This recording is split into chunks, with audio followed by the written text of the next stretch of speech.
પાપની બાળી ગિરિરાજ યાત્રા સપ્તપદી સોપાન બીજું। ગિરિરાજ તરુ મંજરી રે શીશ ચઢાવે ભૂપ ઝીમ ઝીમે ગિરિ ભેગે રે ટીમ ટીમ પાપ પલાય સુરુણા। તત્ર શ્રી દેવ ગુરુ ભક્તિ કારસો શ્રાવક યોગ્ય ધર્મલા પૂજ્ય પાસ આસન સમ્રાટથી કૃપાથી આનંદ મંગલ વર્તે છે। ત્યાં પણ તેમ વરલથી વદ સાતમને એક પત્રો લખ્યો તે મળ્યો હશે। વરલથી ડેમ થઈને ગઈ કાલે કદમગીરીજી આવ્યા। ત્યાં નીચે શ્રી મહાવીર સ્વામી ભગવાન છે। મહાવીર પ્રભુની દીક્ષા કલ્યાણકની આરાધના કરી અને આજે અહીં આવ્યા છીએ। અહીંથી પરમ દિવસે પ્રાય આગળ વિહાર હશે। ગિરિરાજની તલેટી સુધીની વાત ગયા પત્રમાં લખી હતી। હવે ત્યાંથી આગળ વધીએ। જય શત્રુંજય। આ તલેટીનું નામ જય તલેટી છે। અહીં ચૈત્યવંદન કરવાનું હોય છે। વાસ્તવિક રીતે તો આ ચૈત્યવંદન ગિરિરાજનું જ કરવાનું છે। આ ધરતી છે તે પાવન અને પવિત્ર છે। અનંત સિદ્ધ ભગવંતોના તપ તેજથી શુદ્ધ નિર્મલ થયેલા ગિરિવરને વંદના કરવાની છે। અહીંના એક એક અણુમાં મન પ્રાણને તમામ પાપોથી મુક્ત કરવાની અદ્ભુત શક્તિ છે। અહીંની રેણુ રજમાં તમામ કર્મરજને વિખેરવાની કર્મની ચીકાશ દૂર કરવાની તાકત છે। આ ગિરિવરની રજે રજ પવિત્ર છે। મસ્તક ઉપર ચડાવવા લાયક છે। ગિરિરાજની યાત્રા એ તો જીવનનો લહાવો છે। આટલા બધા ભવોમાં ગરવા ગિરિરાજ જોવા મળ્યા નથી, વળી ક્યારે મળશે? પાપથી ભારે આત્માને તથા અભવ્યને તો આ ભાવપૂર્ણ નજરે દેખાતા પણ નથી એવા આ મહાન ભૂમિ છે। એટલે એને ભાવથી ભેટીને સ્પર્શના કરીને તેની સ્તુતિ કરવા સ્વરૂપ સૌથી પહેલું ગિરિરાજનું ચૈત્યવંદન અહીં કરવાનું। કુલ 5 ચૈત્યવંદન કરવાના હોય છે। માત્ર ગિરિરાજને જોઈ આપણે ભાવ ઉલ્લાસ ન જાગે તેથી પ્રભુજીના પાદુકાની દેરીઓ થઈ યાત્રા માટે શુભ ભાવોલ્લાસથી સબ્બર રહીએ શ્રી આદેશ્વર દાદાની જય બોલીને ગિરિરાજ ચઢવાની શરૂઆત કરજો। ધીમે ધીમે ચઢજો, નહીંતર હાફ ચડી જશે। પહેલી જ જમણા હાથે સરસ્વતી દેવીની દેરી આવે છે। તે પ્રાચીન અને પ્રભાવશાળી છે। નાના છોકરાઓને દર્શન કરાવવા ખાસ લઈ જવા જોઈએ। તરતમાં ડાબા હાથે બાબુનું દેરાસર અને જમણા હાથે સંવત્સરણ મંદિર આવે છે।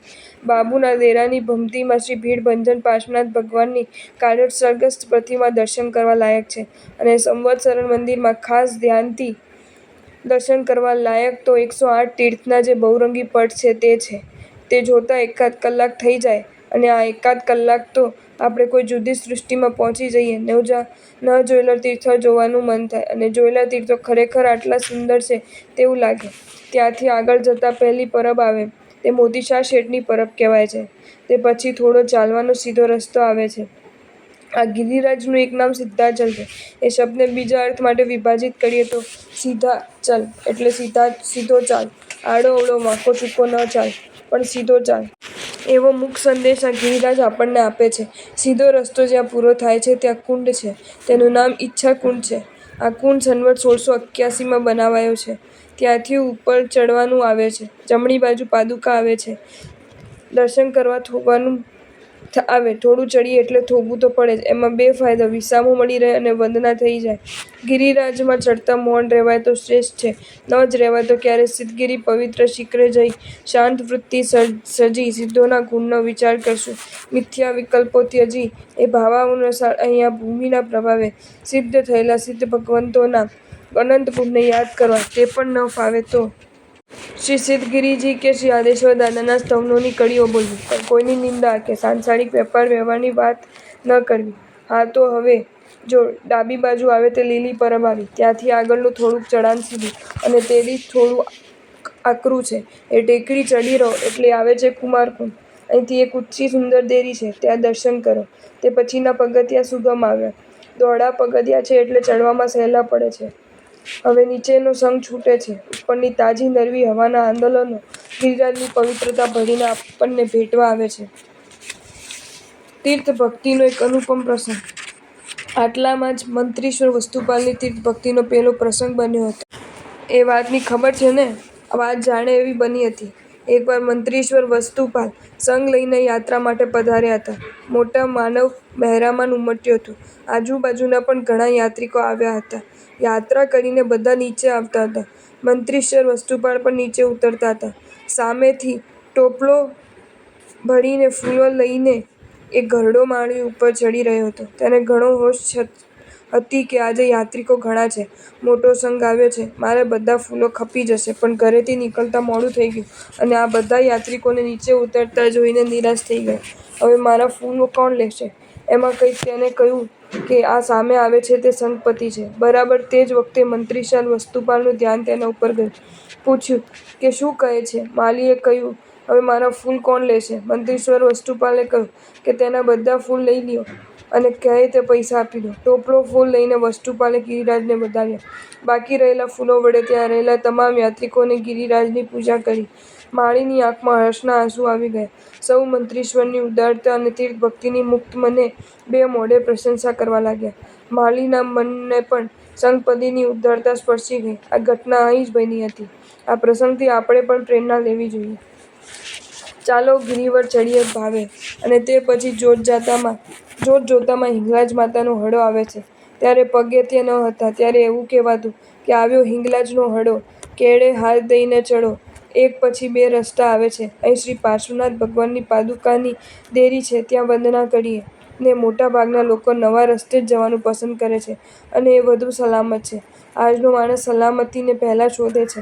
આપણને એ જૂનો રસ્તો આ નવો થતાં અઘરો લાગવા માંડ્યો છે. બાકી ત્યાં પુરાણા કાળમાં હજારો યાત્રિકોના ઉત્તમ ભાવનાના પાવન પરમાણુ પથરાયેલા છે. એ જ રસ્તે થોડા આગળ ગયા પછી બેસવાનો ઓટલો આવે છે. વર્તમાન કાળના પ્રભુના શાસનના પરમરાગી સુરશ્રાવક અનુપચંદ મૂલકચંદ સ્વર્ગવાસી થયા હતા.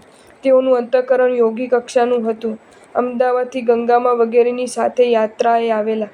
તેઓ અને તેમની સાથે પાટણના ગિરધરભાઈ ભોજક પણ ચડતા હતા. આ બેઠક ઉપર બેસીને અનુપચંદભાઈએ ગિરધરભાઈને કહ્યું કે ગિરધર, અહીં કોઈના દેહ છૂટે તો તે કેવું કહેવાય? ગિરધરભાઈ કહે, જ્યાં કાંકરે કાંકરે આનંદ સિદ્ધ થયા હોય એ ભૂમિમાં છેલ્લો શ્વાસ લેવાય તેના જેવું ઉત્તમ એકેય નહીં. બસ આ વાક્યું પૂરું થયું ને અનુપચંદભાઈએ પોતાની ડોક ગિરધરભાઈના ખભે ઢાળી દીધી. કાયમને માટે આંખ મીચી દીધી. આવું ધન્ય મૃત્યુ કોને મળે? કોકને જ મળે ને! આવી ઘટના ત્યાં બનેલી છે. પણ આપણે તો નવા રસ્તે જ ઉપર ચડીએ. રમતા રમતા થોડા ઉપર આવીએ એટલે પૂર્વ દિશામાં લાલી પથરાઈ ગઈ છે. તેમાંથી રાતોચાળ સૂર્યનારાયણ પૃથ્વી પરના જીવોને જગાડતા અને સૂતેલા જગમાં ક્વેશન કરતી ચૈતન્ય સંચારતા. પક્ષીઓનો કલરવ અને વગડાઉ ફૂલોની આછી મીઠી સુગંધ માણવા મળે છે. અને આ તરફ નજર કરીએ તો પુણ્ય સલિલા શત્રુંજયા નદી દેખાય છે. હવે તો તેનો વિશાળ પટ કેવો ફેલાયેલો દેખાય છે. અને પાલીતાણા ગામ તરફ જોઈએ તો દૂર દૂરના ગામડાં દેખાય. તે જોઈને તો એમ કહેવાનું મન થાય કે દરાક લુમખાસમાં અહીં તહીં દિશે ગામડાં. શત્રુંજયા નદી જોઈને સહેજ ઉપર ચડીને નજર દોડાવીએ તો એ પછી ચોમુખજીની ટૂંકનું ઉત્તંગ આબ ઊંચું શિખર દેખાવા લાગે છે. થાક ઓસરવા લાગે છે. હવે છાલાકુંડ આવી ગયો. આ કુંડ સનવત 1870માં બનાવ્યો છે. નિરખી હરખી થોવે. અહીં ફર ઠંડો પવન આવે. તે ન બેસવું હોય તોય બેસવાનું મન થઈ જાય. પણ આપણે બેસવું નહીં. થોડીવાર ઊભા રહીને ચાલવું. વળી અહીં નવા જૂના બે રસ્તા આવ્યા. અહીં પણ હવે આ જૂના રસ્તે કોઈ ખાસ જતું નથી. નવા રસ્તે શ્રી પૂજ્યની ટૂંક આવે છે. તેમાં શ્રી પાર્શ્વ પદ્માવતી દેવીની પ્રતિમાજી છે. હવેનું ચડાણ ન લાગે તેવું છે. 2-4 પગથિયાં ચડો ને ચાલો. અને ખરેખર તો હવે ચાલવાનું જ વધારે આવે છે. જ્યાં જૂનો રસ્તો મળે છે ત્યાં દ્રવિડ વારીખેલજી અહીં મુક્તા મુનિની દેરી આવે છે.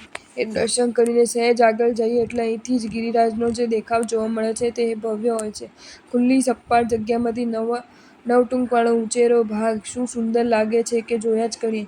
સામે જ ચૌમુખજીનું વાદળથી વાત કરતું શિખર દેખાય છે. પછી એક કુંડ આવે છે અને જોતજોતામાં હનુમાનધારા આવી ગઈ. અહીં વળી બે રસ્તા આવે છે. એક નવટુંકમાં જવાનો અને એક દાદાની ટૂંકમાં જવાનો. દાદાની ટૂંકના રસ્તે ચાલીને એટલે પહાડમાં જ પગથિયાં જેવું કોતરીને ઉપર ચડી શકાય તેવું બનાવ્યું છે. જાલી મયાલીની ઉભાયેલી મૂનાની મૂર્તિ કંડારી છે. ત્યાંથી આમ સામે નજર કરો તો તૂર્ત રામપોળ દેખાશે અને થશે કે હાશ આવી ગયા. રામપોળ પાસે ડાબા હાથે જે રસ્તો છે તે 6 ગૌની પ્રદક્ષિણા જોવા માટેનો રસ્તો છે. વળી પહેલાં શત્રુંજી નદી નાહીને પ્રભુજીની પૂજા કરવા માટે ચડતા હતા તે રસ્તો પણ અહીં જ આવે છે. ત્યાં જ દહીંવાળા બેસે છે અને ત્યાં સામે જ કાંઈ પણ ખાવાની મનાઈ કરતું મોટું બોર્ડ લખેલું છે. આ રીતે ગિરિરાજ ઉપર દહીં વગેરે ખાવું તે પાપની બારી છે. અને આ સામે જ દ્વાર દેખાય છે પુણ્યની બારી છે, રામપોળ. રામપોળમાં દાખલ થયા એટલે હવે ત્રીજો તબક્કો શરૂ થયો. પહેલો તલેટીનો, બીજો ગિરિરાજનો અને આ ત્રીજો મોતીશા શેઠનો. સમય થઈ ગયો છે, ગોચરી આવી ગઈ છે, હજી વાપરવું છે, અને પછી સાંજે તો વિહાર કરીને છાપડી આલી જવાનું છે, એટલે હવે 1-2 દિવસ પછી પત્ર લખવા ધારું છું. દરમિયાન કદાચ તારો પત્ર આવી પણ જાય, અને અંતે આ ભૂમાં કુળના પ્રભાવે મળેલા 3 અધિરાજમાં જ મન વચન કાયા પથરાવેલા રાખીએ. મંત્રાધિરાજ, પડવાધિરાજ અને તીર્થાધિરાજ આ તરણ-તારણ જહાજ છે એ જ. જો તમને આ વિડીયો ગમ્યો હોય તો આ વિડીયોને લાઈક કરો અને શેર કરો, અને આવા જ નવા વિડીયો જોવા માટે જૈન ફેક્ટ્સ એન્ડ સ્ટોરીઝની ચેનલને સબસ્ક્રાઈબ કરો. ધન્યવાદ.